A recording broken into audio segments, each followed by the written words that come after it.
Very recently, Zomato's founder Dipender Goyal has been quoted saying that the Blinkit acquisition may be one of India's best internet acquisitions to date, and he believes that. So I think it's a matter of some number of months before Blinkit becomes bigger than Zomato. Research analysts have pegged the valuation of Blinkit to be approximately 95,000 crore rupees, and Zomato today is valued at about 2.5 lakh crore rupees. When quick commerce was launched in India in FY21, it was estimated that the gross merchandise value was about $300 million.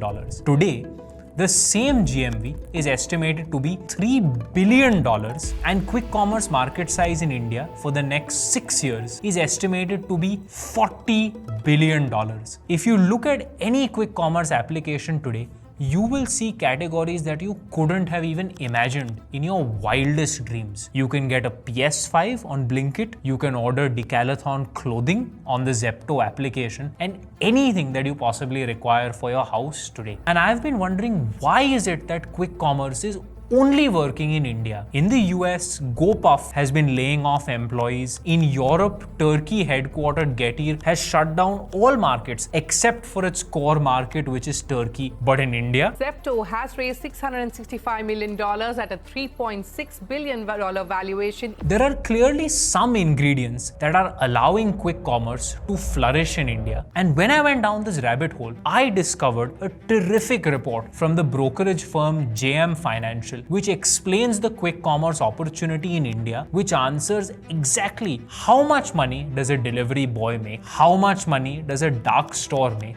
and this is the crux of the quick commerce business. If you are an entrepreneur, business owner, or a person who's just generally curious about India, you will find a number of interesting data points that will allow you to understand the nuance of the quick commerce business and also think through some potential business opportunities for you on the quick commerce delivery model. In today's video, we're going to cover this report from JM Financial on quick commerce. Welcome to Breakdown.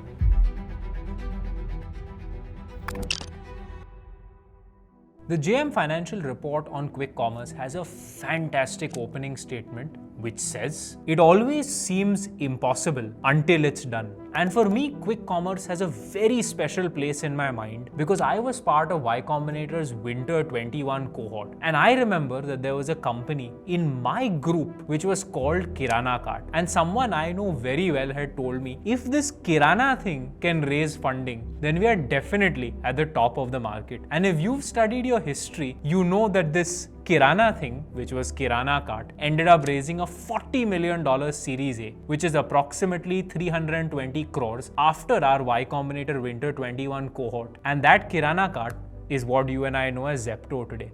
So why is quick commerce working in India? It's a unique confluence of three factors which seem simple but are actually super interesting and unique to our country. The first reason, India has many high-density population clusters. In Bangalore, it's 11,000 people per square kilometer. In Mumbai, it's 20,000 people per square kilometer. Urban India is densely packed, either in areas which are close to offices like Worli in Mumbai, like Indiranagar in Bangalore, or in housing society complexes which will have thousands of people in a small area. Compare this to the West, the culture there is more suburban. People will commute into office either by driving over a long distance or taking railway or metro transportation because the density of traffic there is much lower than India. Next is India has high income disparity within these dense population clusters. Just visualize Mr. Ambani's Antilla building. Beautiful view, and you look down and there's a slum area. The beauty of Indian cities, or even the curse of Indian cities, is that we have the haves and the have-nots who stay on the same lane. You will find a person earning in crores on the same road as a person who cannot even put 2 square meals for their family. And ultimately, the quick commerce business is built on micro markets, small radius where deliveries can be fulfilled from a dark store, and India has availability of low-cost labor and the people who have the willingness to pay for the convenience within the same micro market, which is what is making quick commerce work in India. The third reason is India, unlike most other Western nations, has the availability of lower cost labor. In India, the delivery charge for quick commerce is often waived off once your order crosses 499, or in cases where your order is below 499, you would end up paying 30, 40, 50 rupees, which is less than $1 to get the delivery to your doorstep in 10 to 15 minutes. When you compare this to the West, delivery charges are over and above the cost of the items, and this can be anywhere from $5 to $10 to $15 for a single order. And these three factors are why quick commerce just seems to work like magic in India. The dark store is the core of the quick commerce business, and therefore for us to understand the quick commerce business model, we have to understand the unit economics of how a single dark store operates. Today, if you read the news, you will see articles saying that quick commerce is killing the kirana store. And I hate to break it to you, but this news is very badly misinformed. The reality is that most dark stores, in fact, Blinkit's CEO says 100 plus dark stores, are actually franchise owned and franchise operated, which means that people like you and I are partnering up with the quick commerce companies to set up a dark store in our locality and operate these dark stores. So it is not quick commerce companies that are killing the kirana store. It is people like you and I who are franchisees or independent business owners partnering with quick commerce companies who are killing the kirana store owners. Let's begin with the capex, or the capital investment that you would need to make to set up a dark store as a franchise owner. Approximately, the total capex is 90 lakh rupees. This 90 lakh rupees is broken into two parts. Capex on the store, which is approximately 70 lakh rupees, and a rental deposit, which is 20 lakh rupees. Now, if you're someone who owns the property or the building in which the dark store is going to be placed, then of course you don't need to pay the rental deposit. If you know the landlord, you can even get a discount on the rental deposit. Within the dark store, you need to think of this dark store as very similar to a supermarket.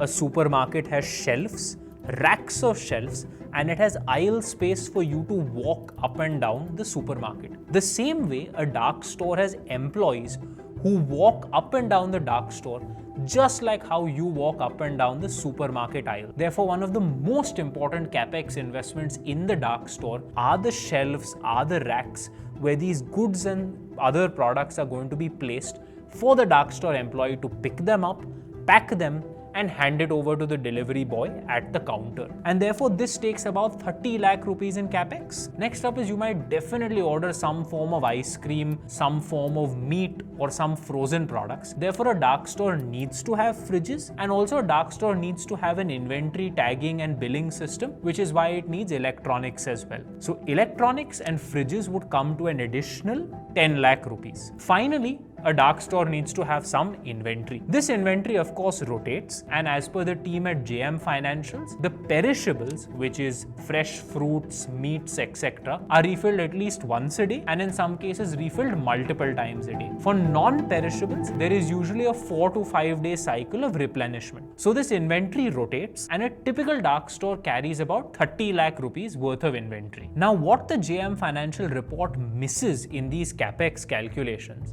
and you would be able to find this if you were to go and inquire to become a franchise owner of a quick commerce company, is that there is a refundable franchise deposit that needs to be given by you or I if we seek to become a Blinkit, Zepto, or Instamart franchise owner. As of now, I personally don't know what this franchise deposit will be, but I'd imagine it's at least a double-digit lakh, so 10 to 15 lakh plus rupees. Along with information about capex, the team at JM Financial has shared some eye-opening insights about the dark store operations. A typical dark store carries about 5 days worth of inventory, and the delivery radius for a dark store is about 3 kilometers. And this 3 kilometers is what allows, after 2 to 3 minutes to be given for packing the goods that you've ordered, a further 7 to 10 or 12 minutes for the delivery boy to take the bike or the scooter and get to your home. We've understood now what capex it takes to set up a dark store, and we now have some idea of what the dark store is. Next, let's get into the operations of what happens behind the wall inside the dark store. These dark stores usually operate on 3 shifts, which is 24 hours a day.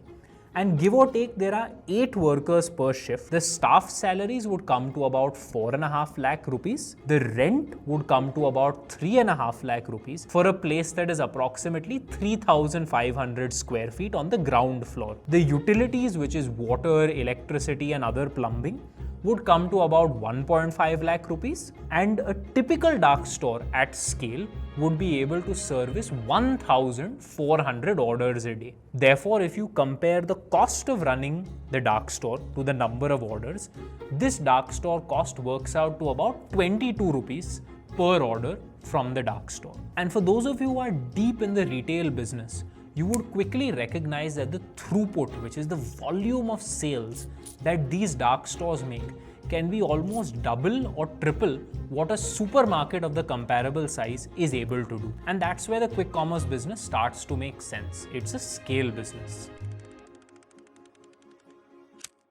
Now that we've understood the dark store, which is at the core of the quick commerce business, we also need to understand the concept of the mother warehouse.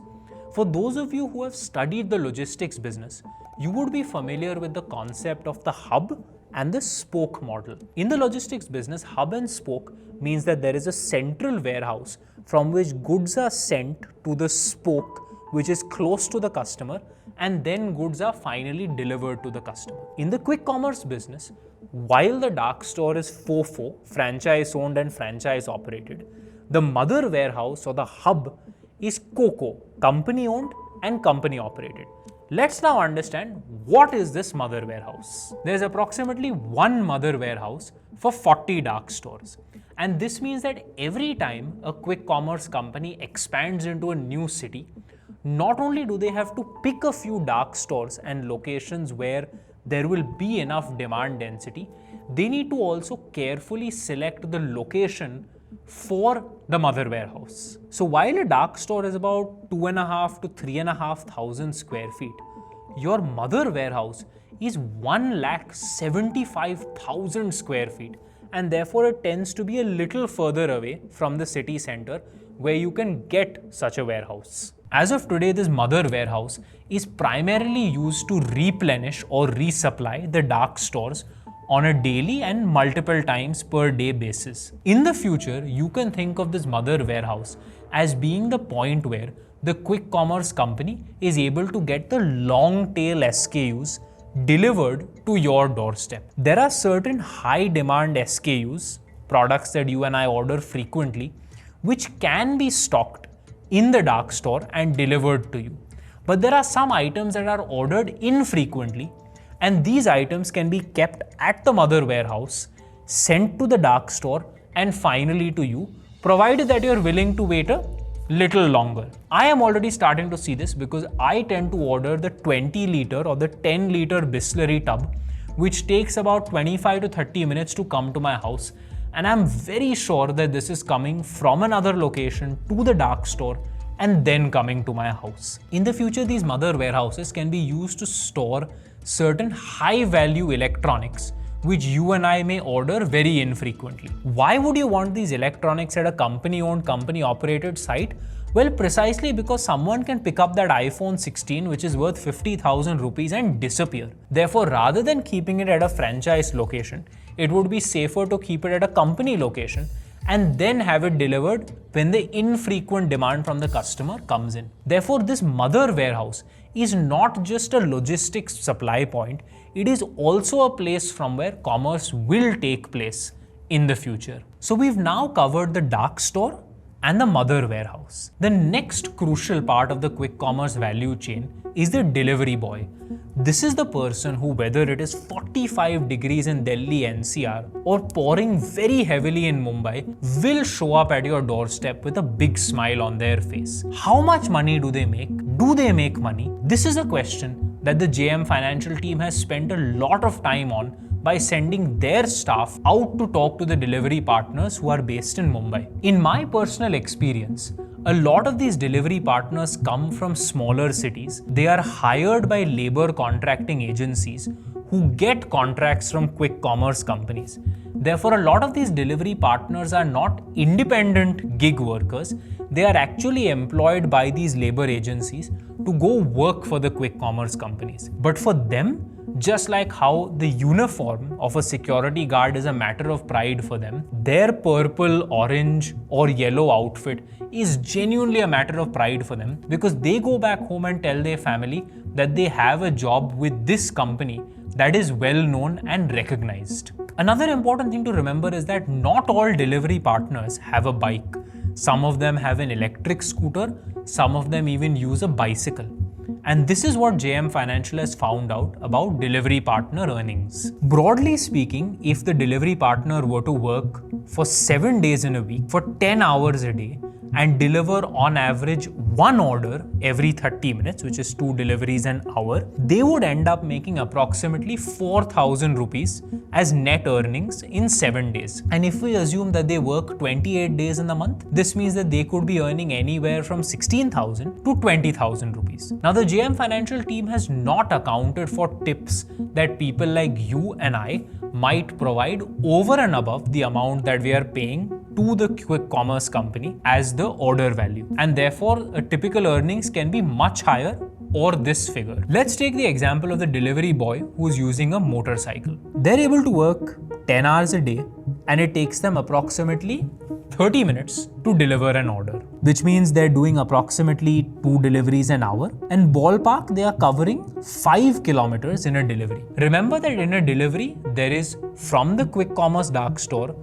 to your house and from your house back to the dark store. The distance traveled per day is therefore 100 kilometers. The number of deliveries that they're able to do in the day is 20. Therefore, in a week, they would be able to do 120 to 140, and they're making approximately 60 rupees per order. And this means that they're making ballpark 7,000 rupees per week. From this, of course, they need to pay for the fuel for the motorbike, and that's their primary expense. Along with that, they would need to keep aside some money for maintenance. Maybe the tires need to be changed, there are scratches on the vehicle, so on and so forth. That works out to another 900 rupees. In total, the cost of this delivery partner's vehicle is about 3,000 rupees, and therefore the delivery partner makes about 4,000 rupees in net earnings per week. On top of this, like I mentioned, they would get tips from generous people like you, and they may also get some over-the-top incentives for delivering late at night or delivering when the weather is really bad, for example, heavy rainfall. An important thing to remember here is that JM Financial has assumed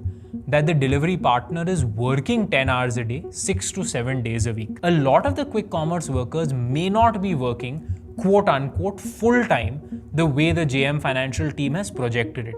For some of them, it may be a partial or maybe a side hobby while they have another job like a construction worker or maybe even a college student.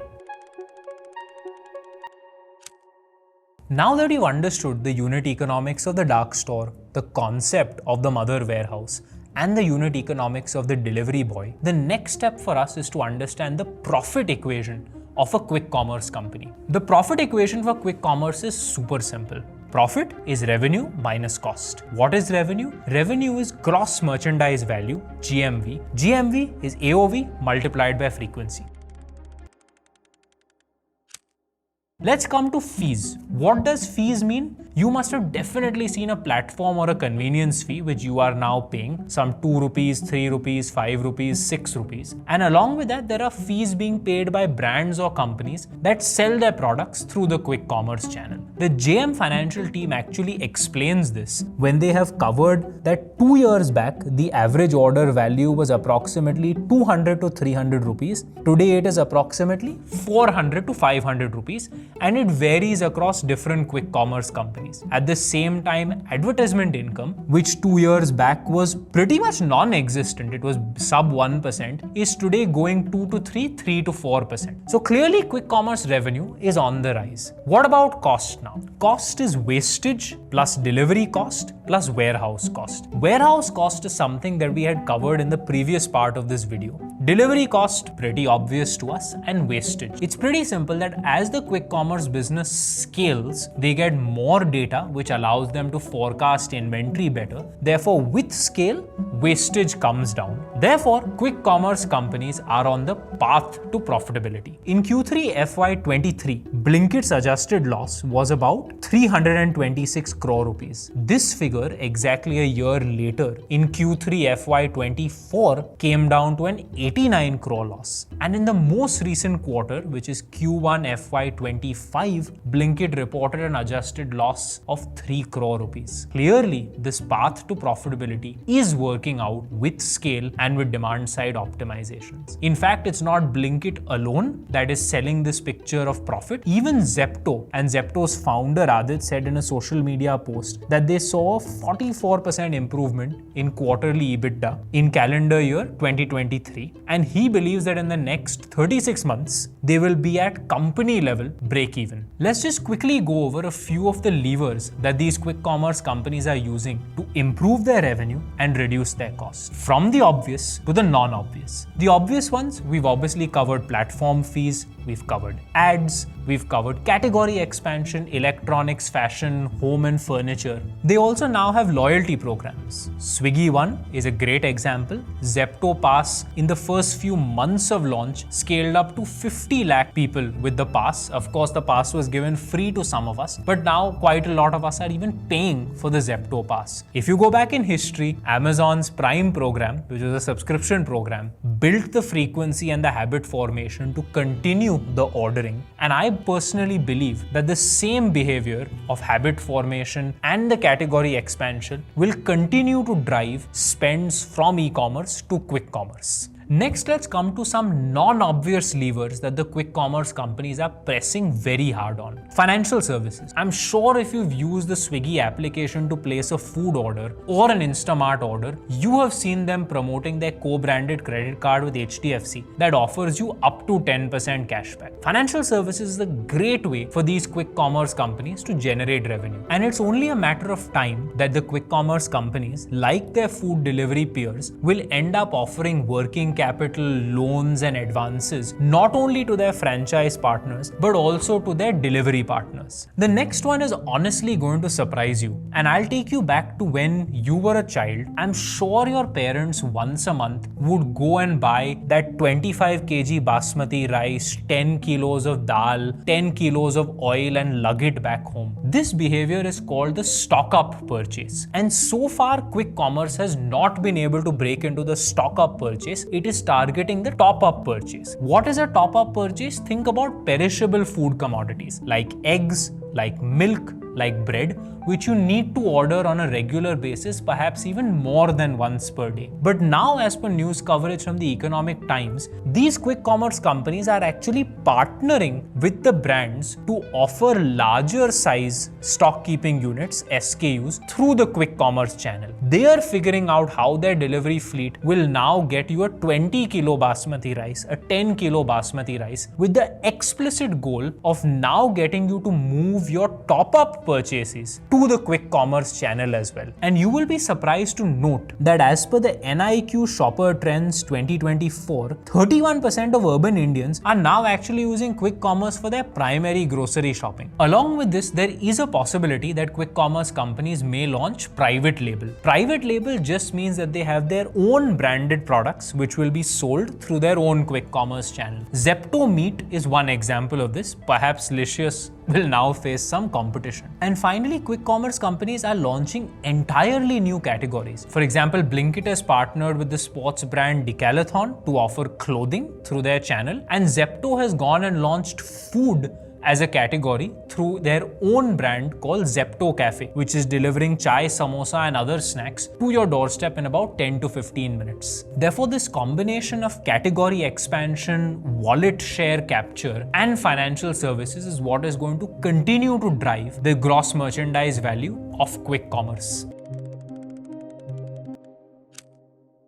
Next, let's go into the opportunities that quick commerce makes available to you, the entrepreneur. 5 opportunities, and we'll go from the most obvious to the least obvious. Number 1. The most obvious is, of course, become a franchise dark store owner and partner with one of these quick commerce companies. In today's video, you saw the unit economics of a dark store, which should give you a good idea of what your return on capital might be. And if you're serious about this, you should definitely go check out the websites of any of the quick commerce companies, because they all have a dedicated page for franchise owners and aspiring franchise owners. They will give you a dedicated relationship manager. And one of the interesting things that I'll leave you with is, if you're someone who's not from a metro city, this could be a great opportunity for you because every day you will hear of one of these quick commerce companies launching a new non-metro city. For example, Blinkit went live in Udaipur, Jaipur, and a few other towns. The franchise opportunity is also especially suited if you're setting this up in your locality, your neighborhood, where you understand the demand patterns.